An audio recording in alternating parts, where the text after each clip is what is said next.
You can kick, scream, mope, cry, holler as loud as humanly possible. It's just going to go to death ears because the College Football Playoff Committee has no interest in taking suggestions from fans on how to fix the sport. A dozen teams are fighting to the finish line over the course of a month to win a national title. And they're going to do so on a 5-7 format that guarantees 5 spots to conference champions and 7 at-large bids. But given the fact that Tony Petitti and Greg Sankey are on the verge of creating their own Super League, it's best to assume that the SEC and the Big Ten are going to gain most priority. But I did say 5 conference winners, which means a group of 5 school has to be involved in the CFP. But my question is, who are the favorites to make it to the Dozen Dance in 2024? Before we discuss, if you're new here, welcome on into the channel. Make sure you hit the subscribe button down below, the ring notification, because we talk college football every single day here on this platform. Leave a comment. Tell me who you think at the group of 5 level is ready to make it to the CFP in 2024. Tell your friends, your family, your mortal enemies, best of pros, college football aficionados, Mountain West fans, AAC fans, Sunbelt fans, MAC fans, everyone out there humanly possible about this channel, because we're on the race to become the #1 YouTube show talking about our favorite sport daily. Continue to follow me on social media at Mr. Cole Thompson. That way, conversations surrounding our favorite sport never have to stop flowing. So, group of 5 conference contenders. This is going to be really interesting to me because mainly we don't know some of the schedules. We don't know every single avenue about how teams are going to have time to prepare for next year. But also, we do know that there is only going to be one guaranteed spot. Unfortunately, that probably means that if you don't go 11-1, 12-0, you're down and out of the count. But that doesn't entirely take teams out of the running to make it to the CFP if you are a conference champion. So who are the favorites, of course, to go ahead and hoist it all up? For starters, Tulane. I get it. Tulane lost a lot of talent the last 2 years. Michael Pratt is out. You already lost Tajay Spears. And you lose your head coach in Willie Fritz, which really stings to the heart. Except you remember that John Summerall's coming on in, and that is the best group of 5 head coach in all of college football. Jamie Chadwell has an argument, but until proven otherwise, last season, you watched once again Troy have a top 20 defense, a very stable offensive communication, and consistent in the Sun Belt. They've lost 4 games in 2 years, and that's what's coming on over. You know what else is coming on over? A crap load of transfers. You brought on Ty Thompson. You were able to go ahead and add in a #1 receiver from Alabama. You brought in 9 other players from the power forward level, and that's going to be in New Orleans. John Summerall is a great innovator when it comes to defensive formalities, but he also gives a lot of trust to his coaching staff to make the right calls. So I look at this team. I don't know what their schedule is entirely just yet, but I do know that they have a matchup against Kansas State, and they have a matchup against Oklahoma. Let's just say they win one of those games, and then they coast their way through the American Athletic Conference. You're going to be shocked if they find their way into an undefeated regular season? Probably not. What about 11-1, 12-1? They may get the 12th seed, but they are guaranteed a spot in the CFP. I love Tulane. I understand that Ullman Stadium is definitely a place that you have to go visit. More importantly, you have a coach that you can buy stock in, and I don't think is leaving for any job that isn't prominent enough to pull him out of Louisiana. He has experience coaching in the Southeastern region. He has experience coaching at Tulane, so he understands the culture. It's very hard to imagine an area where the Green Wave are not making waves, especially at a group of 5 level. Speaking of which, Liberty. Liberty last year would have been in the CFP. They would have been the representative for the group of 5 level. Undefeated regular season finish. They played against Oregon in the Fiesta Bowl. It went terribly, naturally so, but they still have the returning quarterback in Caden Salter. They still have their head coach in Jamie Chadwell. They play in the Conference USA where it just feels like they're a cut above everybody else. Yes, they did lose a key player in CJ Daniels. They also went and they added in 2 new wide receivers from the transfer portal. Maybe this is a plug-and-play replacement, same schedule. You no longer have to really worry about New Mexico State either because Diego Paiva is no longer on the staff. He now is at Vanderbilt, and Jerry Kill is now also away from New Mexico State. So you are the favorites in the Conference USA, top to bottom. The question turns to, can this offense still be as dynamic without its #1 receiver in CJ Daniels? Do you still trust your rushing attack? Because this was the #1 rushing team in college football last year. It's very hard to imagine a world where right now, Jamie Chadwell, undefeated season, has the backing from boosters, and certainly can go ahead and stick around for the foreseeable future. is not bringing Liberty at least to one playoff. Maybe it's not in 2024, but make no mistake, they're going to make it into the postseason sooner rather than later. Memphis is the team that I am paying the most attention to this year. And well, I should. Do you know what they're returning offensively?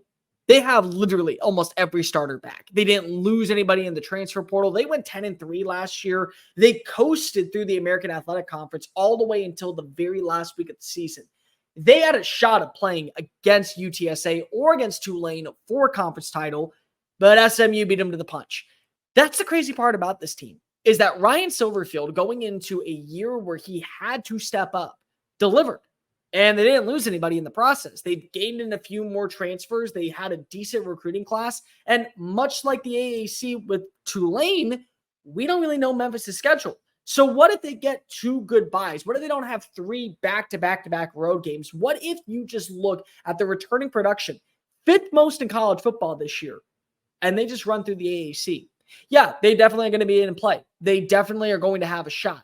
I don't think that they're going to go undefeated. It's going to be very hard-pressed to imagine any team going undefeated. But I do look currently right now at what you are retaining. I do look at Ryan Silverfield at quarterback. I like this Memphis team. I think there's a lot more intrigue and upside than you would give them credit for, really, if they weren't playing anywhere else. Boise State hires Spencer Danielson as their new head coach. And what does he do? He goes out and he adds in the number 1 quarterback commit of 2024. In 2023, my apologies, Malachi Nelson. Nelson realized he wanted to start. He wasn't going to at USC because Miller Moss decided to have a Mossman moment, which is basically the Heisman. He was able to have his time in the sun, and now he's going to go ahead and join Boise State. They also added in 2 premier wide receivers. They also added in an offensive lineman. They retain over 60% of their roster. They won the Mountain West last year, and they have 2 games on the schedule that we know guaranteed right now. Oregon, Portland State. You go 1-1 in those matchups. Then you run through the Mountain West, and depending on what happens when it comes to Oregon State and Washington State, those matchups, you should feel confident that you will at least be competitive. Not saying you're going to win those games, but if you do, well, that's also a prominent win, because whether or not we agree, Oregon State and Washington State are still somewhat Power 5 schools. They're Power 4 at this point, but never say never when it comes to this process. I really do like what we're seeing right now with this Boise State team. I think if they can win the Mountain West, I think there's going to be some competition. San Diego State's going to be one. The team we're about to talk about is going to be another. But I do think that when you look at overall what this team could be, it's a lot more promising than there is self-doubt moving forward. UNLV lost its starting quarterback, but they didn't lose their head coach. I thought Barry Odom was going to get a job elsewhere. I really did. I was shocked when you finally saw some openings happen, especially in the Houston area, the Texas area, the southeastern region. He wasn't a prime candidate because the guy won, turned the program around overnight. 9+ wins for the first time in over a decade for the Rebels. They retained their offensive coordinator. They brought in a brand new quarterback in Matt Slucka. You may have heard about him before. He played at Holy Cross, and he was really, really promising during his time with the Guardians there, or Paladins there. They still have 2 amazing receivers. They brought over Casey Kane from Texas, which is going to be a major asset because he already understands Brennan Marion's offense. And much like Boise State, we don't know their schedule. What if they're lucky and they don't have to worry about playing back-to-back road games? What if they have like a 4-game stretch against quality competition at home and they're still building underneath Barry Odom? Well, Odom is going to be a hot name to go back to the Power 4 level. And also, it's going to be very hard-pressed to imagine a world where this 11-1 Rebels squad is at least not in the final conversation. Maybe it comes down to where you say the Sun Belt had a better year than the Mountain West. The Conference USA had a better year than the Mountain West. The Mountain West had a better year than the American. Maybe that's what it is. But UNLV does its job. They get to 10-2. They get to 11-1. They're going to be at least in the conversation. One more for you. James Madison Dukes. They hired a brand new head coach. Kind of talked about his quarterback already because he's now going to UNLV. But Bob Chesney's coming on over from Holy Cross. Chesney may have been the best replacement possible for a guy in Kirk Cignetti because it's basically the same thing, except it's offensively driven. The last year, you remember how good this defense was. Holy Cross was exceptional at the FCS level offensively. So imagine now you bring over Dylan Morris, the transfer from Washington, and he builds a cohesive balance underneath Chesney's offense. And let's just say that this defense that didn't really lose a crap ton of talent, but some, let's just say that they are once again one of the best when it comes to run defense. And they're above average when it comes to pass coverage. And they're good on third down, and they allow a couple of touchdowns, but they're able to meet offensively. You're going to tell me that once again, a Sun Belt team that handled business all the way through is not going to be in the running to make it to a New Year's Six Bowl, which would be at this point a college football playoff appearance? You're out of your mind. You're out of your mind. I really like Bob Chesney as a coach. I think that it's great that he finally gets an opportunity to be at the FBS level. You saw the same thing happen for Scotty Woodruff down at UTEP after he was at Austin Peay. The same thing can be said about Chesney when it comes to him going to a place like James Madison. I think there's a shot that the Dukes make it.